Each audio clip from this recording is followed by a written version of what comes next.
ഓം ശ്രീ ഗണേശ ശാരദാ ഗുരുഭ്യോ നമഃ.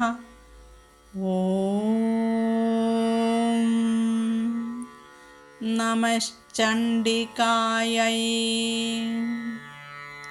നമസ്തേ സജ്ജനങ്ങളെ, ശ്രീ ദുർഗാ സപ്തശ്ലോകി പഠനത്തിൻ്റെ 5-ാം ദിവസമാണെന്ന്. ഇന്ന് നമുക്ക് 4-ാമത്തെ സ്തുതിയാണ് മനസ്സിലാക്കേണ്ടത്. അതിനു മുമ്പ് കഴിഞ്ഞ ഭാഗത്ത് ഗണപതിയെക്കുറിച്ച് ചിലത് സൂചിപ്പിച്ചിരുന്നു. അതിൽ ഗണപതിയുടെ വാഹനത്തെക്കുറിച്ച് പ്രതിപാദിച്ചില്ല. വീഡിയോയുടെ ദൈർഘ്യം കൂടുന്നതുകൊണ്ടാണ് പലതും ചുരുക്കി പറയുന്നത്. കുറച്ച് പേര് സംശയവുമായിട്ട് വന്നു, ഗണപതിയുടെ വാഹനത്തെക്കുറിച്ച് പ്രതിപാദിച്ചില്ലല്ലോ എന്ന് പറഞ്ഞ്. അപ്പോൾ അതും കൂടി ഒന്ന് ഈ വീഡിയോയിൽ പറയാമെന്ന് വിചാരിക്കുന്നു. കഴിഞ്ഞ പ്രാവശ്യം പറഞ്ഞത് ഗണപതിയുടെ ആനത്തലയുടെ രഹസ്യമാണ്. അതായത് ആനയുടെ വലിയ തല, അതെന്തിനെ സൂചിപ്പിക്കുന്നു? വിശാല ബുദ്ധിയെ സൂചിപ്പിക്കുന്നു. അടുത്തത് വലിയ ചെവികളാണ്. സാധകൻ കൂടുതൽ ശ്രദ്ധയോടെ കേൾക്കുക. ഗുരുവിൻ്റെ വാക്ക് കേൾക്കുവാനുള്ള യോഗ്യതയാണ് കൂടുതൽ കേൾക്കുക എന്നുള്ളത്. കുറച്ച് സംസാരിക്കുക, കൂടുതൽ കേൾക്കുക. അടുത്തത് ചെറിയ കണ്ണുകൾ എന്തിനാന്ന് പറഞ്ഞു തന്നു. ഏകാഗ്രതയുടെ പ്രതീകം. ധ്യാനത്തിൽ മനസ്സ് ഒരു ബിന്ദുവിൽ നിൽക്കണമെന്നും പറഞ്ഞു തന്നിരുന്നു. അടുത്തത് തുമ്പിക്കൈ. വലിയ വൃക്ഷത്തെ പിഴുതെറിയുവാനും ചെറിയ പുല്ലെടുക്കുവാനും കഴിയും തുമ്പിക്കൈക്ക്. അപ്പോൾ അതായത് സ്ഥൂലവും സൂക്ഷ്മവും ഗ്രഹിക്കുന്ന വിവേകം വേണമെന്ന് സൂചിപ്പിക്കുന്നു. ഇനി പിന്നെ ഒരു ദന്തത്തിനെ കുറിച്ചാണ് പറഞ്ഞത്. ഒരു കൊമ്പ് ഒടിഞ്ഞിരിക്കുന്നു. ദ്വൈതത്തെ, അതായത് രണ്ടിനെ മറികടന്ന് ഏകത്വത്തിലേക്ക് സൂചിപ്പിക്കുന്നു. അതാണ് ഒരു കൊമ്പിനെ പറയുന്നത്. ശ്രീ ഗണപതിയുടെ വാഹനമായ എലി, മൂഷികൻ. അപ്പോൾ അത് ശ്രീ ഗണപതിയുടെ എലിവാഹനത്തിൻ്റെ തത്വം വളരെ ഗഹനമായ ആത്മീയ അർത്ഥം ഉൾക്കൊള്ളുന്നതാണ്. പ്രധാനമായ ചില തത്വങ്ങൾ പറഞ്ഞു തരാം. എലി എന്താണ്? മനസ്സാണ്.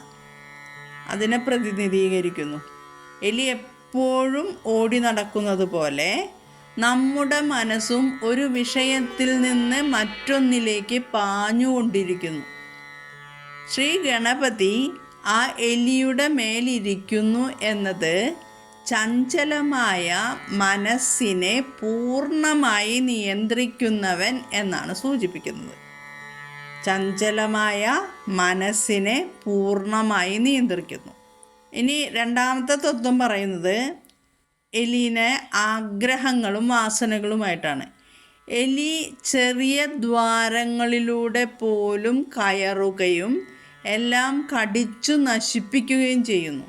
അതുപോലെ മനുഷ്യൻ്റെ കാമം, ക്രോധം, ലോഭം, പിന്നെ വാസനകൾ എന്നിവ അറിയാതെ ജീവിതത്തെ നശിപ്പിക്കാം. ഗണപതി അവയെ അടക്കി വശീകരിച്ചിരിക്കുന്നു. അതാണ് രണ്ടാമത്തെ തത്വം. ഇനി മൂന്നാമത് മനസ്സിലാക്കേണ്ടത് എലി അഹങ്കാരത്തെ പ്രതിനിധീകരിക്കുന്നു. ചെറുതാണെങ്കിലും എലിക്ക് വലിയ നാശം വരുത്തുവാൻ കഴിയും. അതുപോലെ അഹങ്കാരവും ചെറുതായി തോന്നുമെങ്കിലും ആത്മീയ വളർച്ചയെ തടയും. ഗണപതിയുടെ പാദത്തിൻ കീഴിലുള്ള എലി അഹങ്കാരം ദൈവത്തിന് കീഴടങ്ങിയ അവസ്ഥയെ സൂചിപ്പിക്കുന്നു. ഇനി അടുത്തത് എലിക്ക് എവിടെയും കടന്നു ചെല്ലാം, അല്ലേ?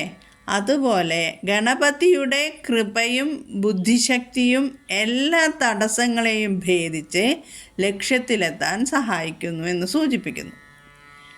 ശ്രീവിദ്യാദൃഷ്ടിയിൽ മൂഷികം ഇന്ദ്രിയങ്ങളിലേക്കും വിഷയങ്ങളിലേക്കും ഓടുന്ന മനസ്സിൻ്റെ പ്രതീകമായും ഗണപതി ആ മനസ്സിനെ ജ്ഞാനത്തിലേക്ക് നയിക്കുന്ന ചൈതന്യമായും വ്യാഖ്യാനിക്കപ്പെടുന്നു. അതിനാൽ ഗണപതിയുടെ വാഹനമായ എലി നമ്മെ പഠിപ്പിക്കുന്ന സന്ദേശം മനസ്സിനെയും വാസനകളെയും അഹങ്കാരത്തെയും അടക്കി വശപ്പെടുത്തിയാൽ മാത്രമേ വിഘ്നങ്ങൾ നീങ്ങി ജ്ഞാനവും വിജയവും ലഭിക്കൂ എന്നാണ്. താന്ത്രിക വ്യാഖ്യാനത്തിൽ ഗണപതിയുടെ രൂപം തന്നെ ഓം എന്ന പ്രണവത്തിൻ്റെ രൂപമായി ഉപമിക്കുന്നു. ഓം എന്നാൽ ആദി ശബ്ദമാണ്, ഗണപതി ആദി തത്വമാണ്.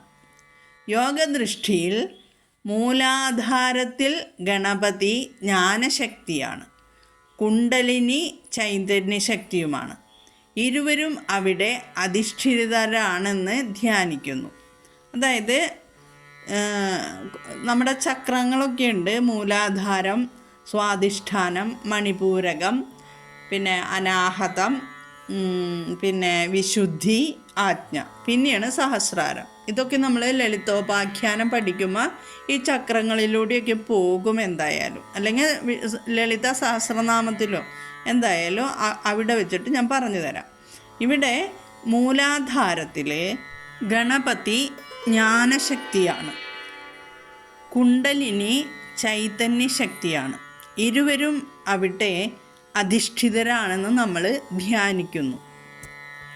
ചുരുക്കത്തിൽ അഹങ്കാരം ഉപേക്ഷിച്ച് വിശാല ബുദ്ധിയും വിവേകവും ഏകാഗ്രതയും കൈവരിക്കുമ്പോൾ ആത്മീയ മാർഗത്തിലെ വിഘ്നങ്ങൾ മാറും. അതിനാലാണ് എല്ലാ സാധനകളുടെയും തുടക്കത്തിൽ ഗണപതിയെ സ്മരിക്കുന്നത്. ഇതാണ് കഴിഞ്ഞ ഭാഗത്ത് പറഞ്ഞതിൻ്റെ തുടർച്ചയായിട്ട് പറയാനുള്ളത്. ഇനി നമുക്ക് നമ്മുടെ ശ്ലോകങ്ങളിലേക്ക് കടക്കാം. ഇന്നത്തേത് 4-ാമത്തെ ശ്ലോകമാണ്, സ്തുതിയാണ്. ശ്രീദേവി മഹാത്മ്യത്തിലെ 11-ാമത്തെ അധ്യായത്തിലെ 11-ാമത്തെ ശ്ലോകമാണ് ഇന്ന് നമുക്ക് പഠിക്കേണ്ടത്. ശ്ലോകം പാരായണം ചെയ്യാം. ശരണാഗത ദീനാർത്ത പരിത്രാണപരായണേ സർവസ്യാർത്തി ഹരേ ദേവി നാരായണി നമോസ്തുതേ. ശരണാഗത, പൂർണ്ണമായി ശരണം പ്രാപിച്ചവർ. ദീനാർത്ത, ദീനന്മാരെയും ആർത്ത ആർത്തന്മാരെയും. ദീന എന്ന് വെച്ചാൽ നിസ്സഹായരായവർ, ആർത്ത എന്ന് വെച്ചാൽ ദുഃഖം അനുഭവിക്കുന്നവർ. പരിത്രാണ, രക്ഷിക്കുക അല്ലെങ്കിൽ രക്ഷ ചെയ്യുക. പരായണി, തത്പരയായവളെ. അതായത് പൂർണ്ണമായി ശരണം പ്രാപിച്ച ദീനന്മാരെയും ആർത്തന്മാരെയും രക്ഷിക്കുന്നതിൽ തൽപരയായവളെ. അതാണ് ഈ ശരണാഗത ദീനാർത്ത പരിത്രാണ പരായണി എന്ന് പറഞ്ഞാൽ. അടുത്തത് സർവസ്യ, സകല ലോകത്തിൻ്റെയും, ആർത്തിഹരെ, സകല ദുഃഖത്തെയും അകറ്റുന്നവളെ. ദേവി, അല്ലയോ ദേവി. ദേവിയുടെ നാമം ഞാൻ പറഞ്ഞു തന്നതാണ്. ദിവ്യപ്രകാശ സ്വരൂപിണിയാണ് ദേവി. നാരായണി, അല്ലയോ നാരായണി, സർവവ്യാപിയായ പരാശക്തി. നമോസ്തുതേ, തേ നമഃ അസ്തു, അവിടത്തേക്ക് നമസ്കാരം ഭവിക്കട്ടെ. അപ്പോൾ ഇതിൻ്റെ ഭാവാർത്ഥം എന്താണ്? ശരണം പ്രാപിച്ച ദുഃഖിതരായവരെയും കഷ്ടപ്പെടുന്നവരെയും രക്ഷിക്കുന്നതിൽ അത്യന്തം താല്പര്യമുള്ളവളെ, സർവരുടെയും ദുഃഖത്തെ നീക്കുന്നവളെ ദേവി നാരായണി, അവിടത്തേക്ക് എൻ്റെ നമസ്കാരം. ഇതാണ് ഇതിൻ്റെ ബാഹ്യാർത്ഥം.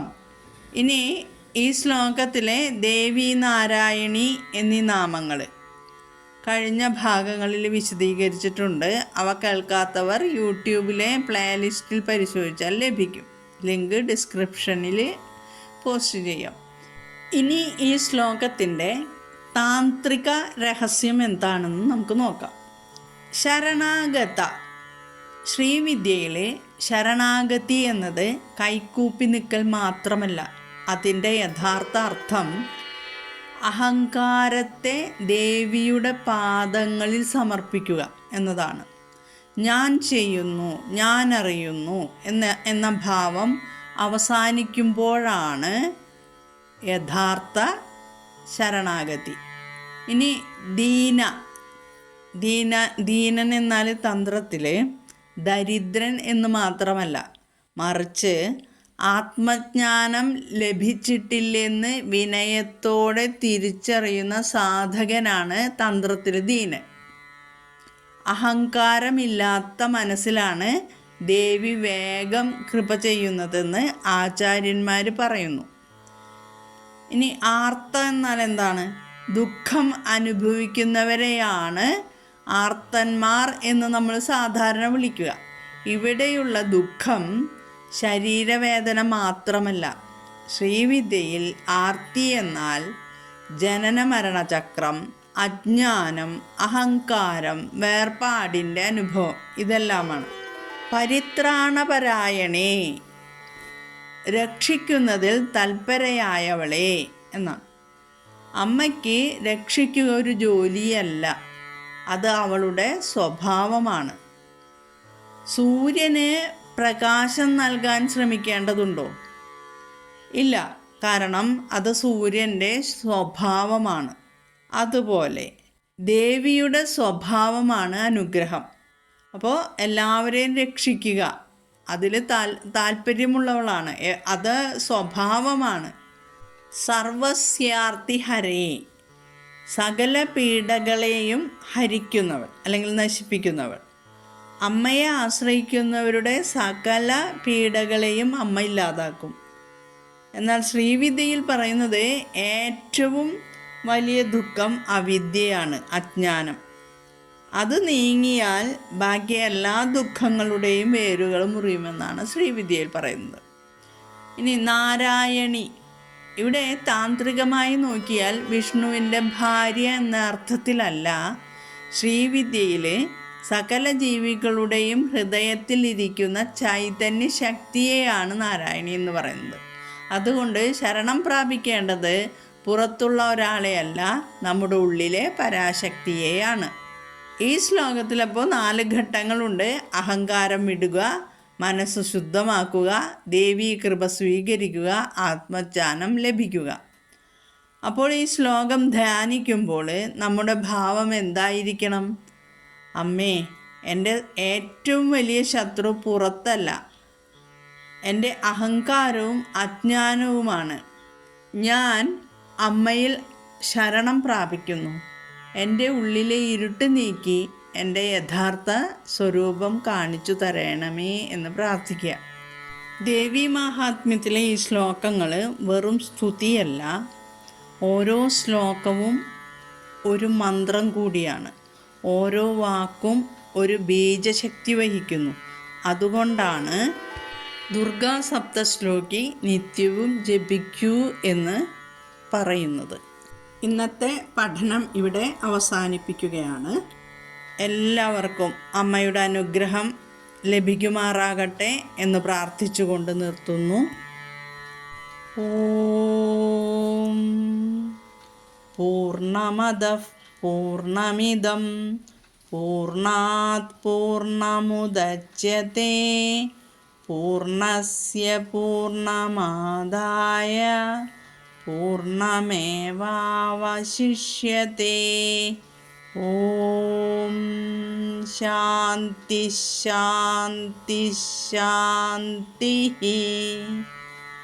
ഓം തത്സത്.